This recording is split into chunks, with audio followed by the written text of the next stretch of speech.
Right. అది గత టర్మ్‌లో అంటే 2014, 19 మధ్య చంద్రబాబు నాయుడు గారు ముఖ్యమంత్రిగా ఉన్నప్పుడు, ఆ రోజుల్లో జన్మభూమి కమిటీల అరాచకాలపై ఆ రోజున వైఎస్ఆర్ కాంగ్రెస్ గానీ, అలాగే జనసేన అధినేత పవన్ కళ్యాణ్ గారు గానీ చేసిన వ్యాఖ్యలు అప్పటి వ్యాఖ్యలు ఇవి.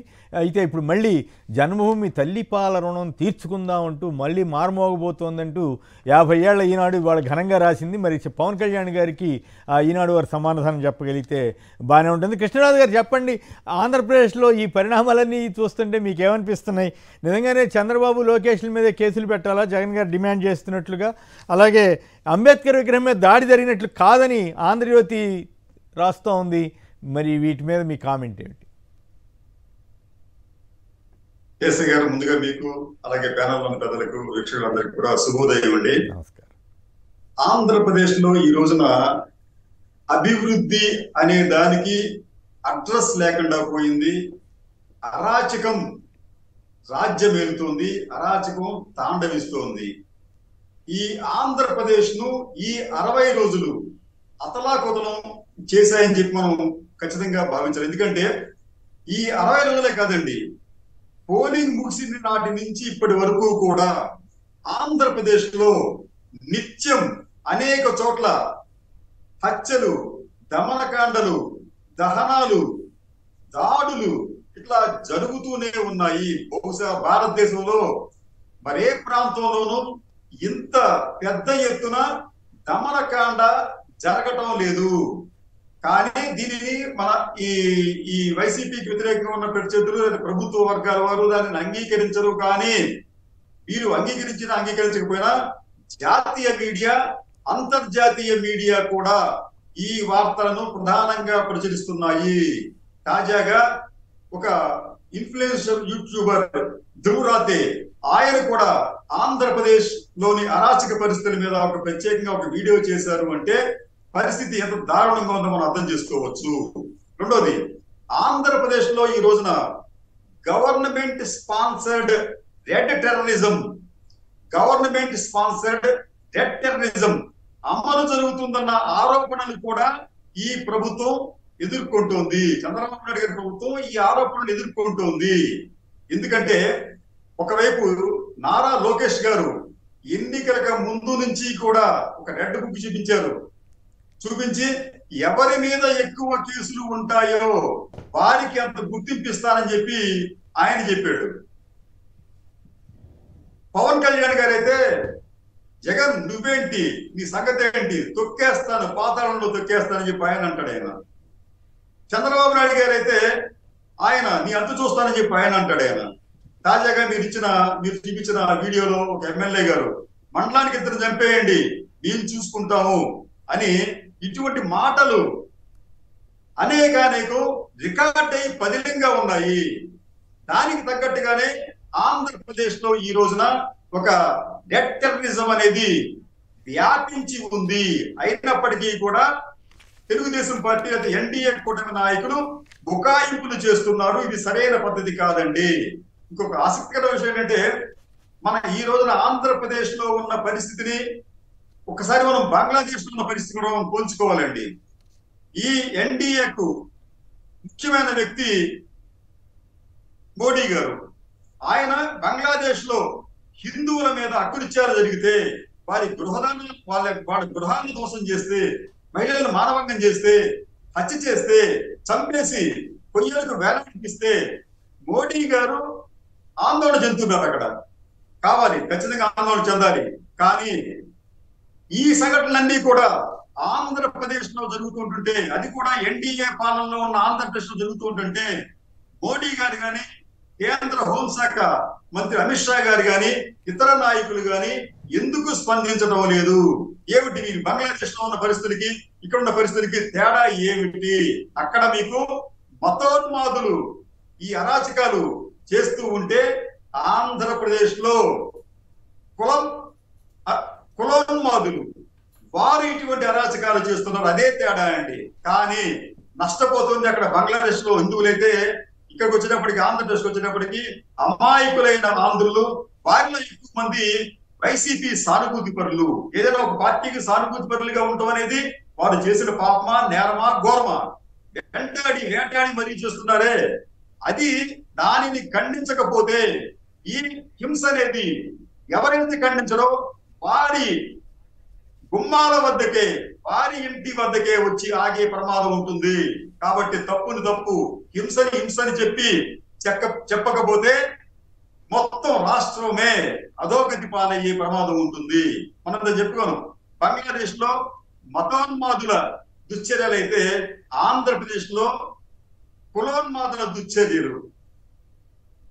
మీకు విజయవాడలో ప్రపంచంలోనే అతి పెద్ద ఎత్తైన 206 అడుగుల అంబేద్కర్ విగ్రహాన్ని పెట్టినప్పుడు సహజంగా ఏ ప్రభుత్వం ఉంటే ఆ ప్రభుత్వానికి సంబంధించిన ముఖ్యమంత్రి పేర్లు, గవర్నర్ పేర్లు ఉంటాయి అక్కడ.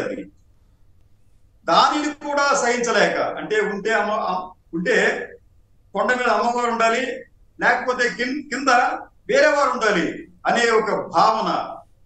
ఆ భావనతో ఏం చేశారంటే ఆ అంబేద్కర్ విగ్రహాన్ని కూడా అపవిత్రం చేశారు. దానికి చేస్తున్న విచిత్రమైన వాదన ఏమిటంటే, మేము అంబేద్కర్ విగ్రహాన్ని ముట్టుకోలేదు, కానీ ఆ జగన్మోహన్ రెడ్డి గారి పేరు తీసామని చెప్పి అంటారు. మీకు జగన్మోహన్ రెడ్డి పేరు తీసే హక్కు, అధికారం మీకు ఎవరిచ్చారు? మీరు ఇటువంటి ఒక మహోన్నతమైన కార్యక్రమాన్ని మీరు ఎందుకు చేపట్టలేకపోయారు? మీరు చేపట్టండి, మీరు కూడా అటు పేరు పెట్టుకోండి, మీ చంద్రబాబు నాయుడు పేరు, లోకేష్ పేరు పెట్టుకోండి. అలా కాకుండా చట్టాలు మాకు పనిచేయవు, మాకు ఇతరత్ర న్యాయాలు మాకు పనిచేయవు, మేము మా ఇష్టం చోటు చేస్తామని చెప్పి పోలీసుల సమక్షంలో లైట్లు ఆపి ఆ జగన్మోహన్ రెడ్డి పేరుతో ఉన్న ఆ మొత్తం అక్షరాలన్నింటినీ కూడా ధ్వంసం చేశారు. అంటే అది నిజంగా ఖండ కావడమే, ఈ కుల ఖండ కావడం అని చెప్పి దాన్ని మనం ఖచ్చితంగా అనుకోవాలి. లేకపోతే ఏమిటండి, ఇప్పుడు మీకు ఎన్టీఆర్ యూనివర్సిటీకి సంబంధించి ఆయన పేరు మార్చారు. మార్చినప్పుడు ప్రభుత్వం ఒక జీవో జారీ చేసింది, చట్టబద్ధంగా వ్యవహరించింది.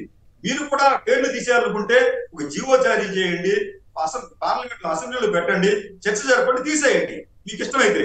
అలా కాకుండా గోండాలను పంపించి, అది కూడా ఎక్కడండి, అంబేద్కర్ విగ్రహం వద్దకు గుండాలను పంపించి మీరు దానిని అపవిత్రం చేస్తున్నారు. అంటే మీ వైఖరిలో ఏ మాత్రం మార్పు రాలేదు. మీకు అక్కడ అంబేద్కర్ విగ్రహంలో మీకు ఇష్టం లేదు. కోనసీమ మీకు రెండేళ్ల క్రితం కోనసీమకు అంబేద్కర్ పేరు పెడితే సహించలేకపోయారు. సహించలేకపోగా అక్కడ ఒక మంత్రి గారి ఇంటిని, ఎమ్మెల్యే గారి ఇంటిని కూడా మీరు దహనం చేశారు. అంటే మీకు ఎందుకు దళితులంటే మీకు అంత కోపం, కక్ష, ద్వేషం, అసూయ? ఇది ఒకటేనా సంఘటన మీకు? 1985లో కారంచేడు సంఘటన, 1987లో నీరుకొండ సంఘటన, చుండూరు, 1991 చుండూరు సంఘటన, ఇవన్నీ కూడా మీ ఆధ్వర్యంలో మీరు పాలకులుగా ఉన్న సమయంలో దళితుల మీద జరిగిన దాడిగా దీన్ని ఆ రోజున అందరికీ తెలిసిన విషయం ఏది? ఏమిటి దళితులు చేస్తున్నా మీకు అన్యాయం ఏమిటి? మిమ్మల్ని గత ఎన్నికల్లో మీరు దళితులు కూడా మీకు ఓట్లు వేశారే, కనీసం మీకు ఆ కృతజ్ఞత, ప్రేమ, లేకపోతే ఆ భావన మీకు లేదా? కేవలం ఒక వ్యక్తిగతమైన కుల దురహంకారంతోనే మీరు ఇటువంటి పనులు చేస్తున్నారు. చేసి బాగా చేస్తున్నారు ఏంటంటే, ఈ రోజున మీకు ఈ ప్యారలల్ గా ఈ తెలుగుదేశం పార్టీకి అనుబంధంగా ఉన్న ఒక న్యూస్ ఛానల్లో మళ్ళీ అదే సబ్బుని కొట్టాలని చెప్పి ఒక డిబేట్ నడుపుతున్నారండి. అంటే ముగ్గుడిని కొట్టి మొగసాలకు ఎక్కినట్లు మీరు విగ్రహాన్ని అపవిత్రం చేసి అది తప్పు కాదు అని చెప్పి, అసలు మీరు ఎందుకు పేరు పెట్టారు, అసలు మీరు ఎందుకు కట్టారు అని ప్రశ్నించే స్థాయికి వీళ్ళు వెళ్ళారు. అంటే వీళ్ళు ఎంత అధమ స్థాయికి దిగజారారో మనం అర్థం చేసుకోవాలండి. మరి చెప్తాను, బంగ్లాదేశ్ లో ఉన్న అరాచకాలకు మతోన్మాదులు కారణమైతే ఆంధ్రప్రదేశ్ లో ఉన్న అరాచకాలకు కులోన్మాదులు కారణం అవుతున్నారు. దీనిని మనం ఖండించకపోతే, ఆపకపోతే ఆ హింస ఎవరు చేస్తున్నారు? ఆపపోతే ఆగిపోయారు కృష్ణరాజు గారు. కాదు ఆపపోతే ఆగిపోయారు. చివరికి అంబేద్కర్ విగ్రహం మీద దాడి జరిగితే కూడా సమర్థించే దౌర్భాగ్య పరిస్థితికి మీడియా వెళ్ళిందంటే ఇంకా అసలు ఈ దేశాన్ని ఎవరు రక్షిస్తారు? ఆంధ్రప్రదేశ్ని ఎవరు రక్షిస్తారు? ఖండించాలి కదా, ముందు ఖండించి తప్పు అని చెప్పి ఇది ఇట్లా చేయొద్దని చెప్పాల్సిన వాళ్ళే జగన్మోహన్ రెడ్డి గారి పేరు తీసేస్తే దాడి చేసినట్ట. మరి దాడి చేసినట్టు కాదా? విగ్రహం మీద దాడి చేసినట్టు కాదు. ఇష్టం వచ్చినట్టు ఎక్కడ పడితే అక్కడ దాడి చేస్తే అది దాడి చేసినట్టు కాదని రాసే దౌర్భాగ్య పరిస్థితికి ఆ పత్రికలు వెళ్తే ఇంకా అసలు ఈ సమాజాన్ని ఎవరు రక్షిస్తారు? అది తప్పు కదా. రేపు ఎన్టీఆర్ విగ్రహం కింద చంద్రబాబు గారి పేరు ఉంటే ఆయన తీసేశారనుకోండి, ఒప్పుకుంటారా? మరి ఆయన పేరు ఉండడానికి వీల్లేదు, ఎన్టీ రామారావుని దించిన ఈయనే ఎట్లా ఉంటాడు, ఈయన పేరే ఎట్లా వేసుకుంటాడని తీసేస్తారా మరి? ఒప్పుకుంటారా? ఏందో ఈ పిచ్చి ఆర్గ్యుమెంట్లు. చివరికి 50 ఏళ్ళు వసంతాలను జరుపుకుంటున్నటువంటి ఈనాడు వాళ్ళు ఆ మొత్తం అంతా ఇప్పుడు అంత బ్రహ్మాండంగా కనపడుతుందంట. అంత అభివృద్ధి తప్ప ఇంకేం కనపడలేదు వాళ్ళకి సడన్గా. అంతకుముందేమో అంత విధ్వంసం తప్ప, ఇప్పటికీ జగన్ గారి మీద పడి విధ్వంసం అని ఏడుస్తున్నారు కదా. మరి 50 ఏళ్ల అనుభవం నేర్పింది ఇదేనా? ఓ పార్టీ అచ్చంగా కొమ్ము గాయటం, అరాచకంగా అబద్ధాలు రాయటం, ఇదేంది? దీని మీద కూడా మీరు సంక్షిప్తంగా మాట్లాడదలిస్తే మాట్లాడండి కృష్ణరాజు గారు. ఇప్పుడు కేసీఆర్ గారు ఆంధ్రప్రదేశ్లో అభివృద్ధి అనేది ఆనవాళ్లు లేకుండా పోయింది, అరాచకం మాత్రమే రాజ్యం వెళ్తుంది అని మనం చెప్పుకున్నామండి. అయితే ఆంధ్రులు నిజంగా విఘ్నులు, తెలివైన వారు. కానీ గత ఎన్నికల్లో ఒక చారిత్రక తప్పిదం జరిగిందండి. ఆ తప్పిదం ఫలితమే ఇప్పుడు మనం అంతా అనుభవిస్తున్నాం. అయితే ఇక్కడ ఏమిటంటే, వీరు అధికారంలో రావడానికి చేసిన ప్రయత్నాలు నిజానికి బహుశా మన ఎవరికి ఊహించాలన్నంత ప్రయత్నం చేశారండి వాళ్ళు. అయితే వాళ్ళ లక్ష్యం ఏమిటంటే, మనం ఏదో రకంగా అధికారంలోకి వస్తే అమరావతిని కాపాడుకోవాలి. ఎందుకంటే అమరావతి దగ్గర దాదాపు ఈ రోజున 3 నుంచి 4 లక్షల కోట్ల రూపాయల ఆస్తులు వాళ్ళకి ఉన్నాయండి. వాళ్ళ ఆస్తులు పెంచుకుంటారు అక్కడ. దానికోసం అని చెప్పి అధికారంలోకి వచ్చారు. కేవలం ఆ అధికారంలోకి వచ్చి ఆస్తులను అమ్ముకోరు, అది పెంచుకోవడం, తద్వారా లాభం పొందడమే వారి ఉద్దేశం తప్ప ఈ రాష్ట్రం గురించో లేకపోతే అభివృద్ధి గురించో వారు చెప్పే బూటక మాటలే. ప్రజలకు ఇచ్చిన వాగ్దానాలు ఇప్పటికీ కూడా మేము అమలు చేయలేమని చెప్పి అత్యంత నిస్సిగ్గుగా చెబుతున్న పాలకులు ఎవరైనా ఉన్నారంటే వారు ఆంధ్రప్రదేశ్ లోని పాలకులే. వారికి భయం వస్తుందంట. వాగ్దానం ఇచ్చేసాం కానీ దాన్ని ఇంప్లిమెంట్ చేయడం భయంగా ఉంది. డబ్బులు లేవంట. డబ్బులు ఎందుకు లేవండి? జగన్మోహన్ రెడ్డి గారి ప్రభుత్వం అధికారులు దిగిపోయే నాటికి 7,000 కోట్ల రూపాయల డబ్బు అక్కడ మీకు ఉంచారు అక్కడ. ప్లస్ ప్రతి రోజు కూడా మీకు రకరకాల పనులు వసూలుతూ ఉన్నాయి. ఎందుకు చేయలేరు అంటే ఇక్కడ ఏమవుతుందంటే, వీరు ప్రజల్ని మభ్య పెట్టారు, ప్రజలను మోసం చేశారు. అంతేకాకుండా అమరావతి కోసమే వీరు అధికారులకు వచ్చినట్టుగా కనిపిస్తోంది. మీకు అమరావతి గురించి ఒక శ్వేతపత్రం విడుదల చేశారు.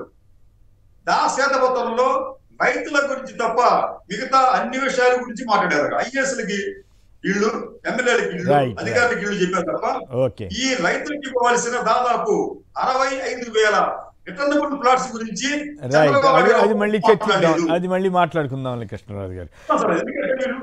అరాచకాలకి పరాకాష్ట కాదు రాజకీయ పార్టీగా తెలుగుదేశం అరాచకాలు చేసిందని విమర్శలు వస్తే అది వేరే విషయం. కానీ ఆ అరాచకాలను సమర్థించే దౌర్భాగ్య పరిస్థితికి 50 ఏళ్ల పత్రికలు కూడా వస్తే ఇంక ఈ దేశాన్ని జనం ఎట్లా నమ్మాలి? ఏం కదా. సరే చూద్దాం.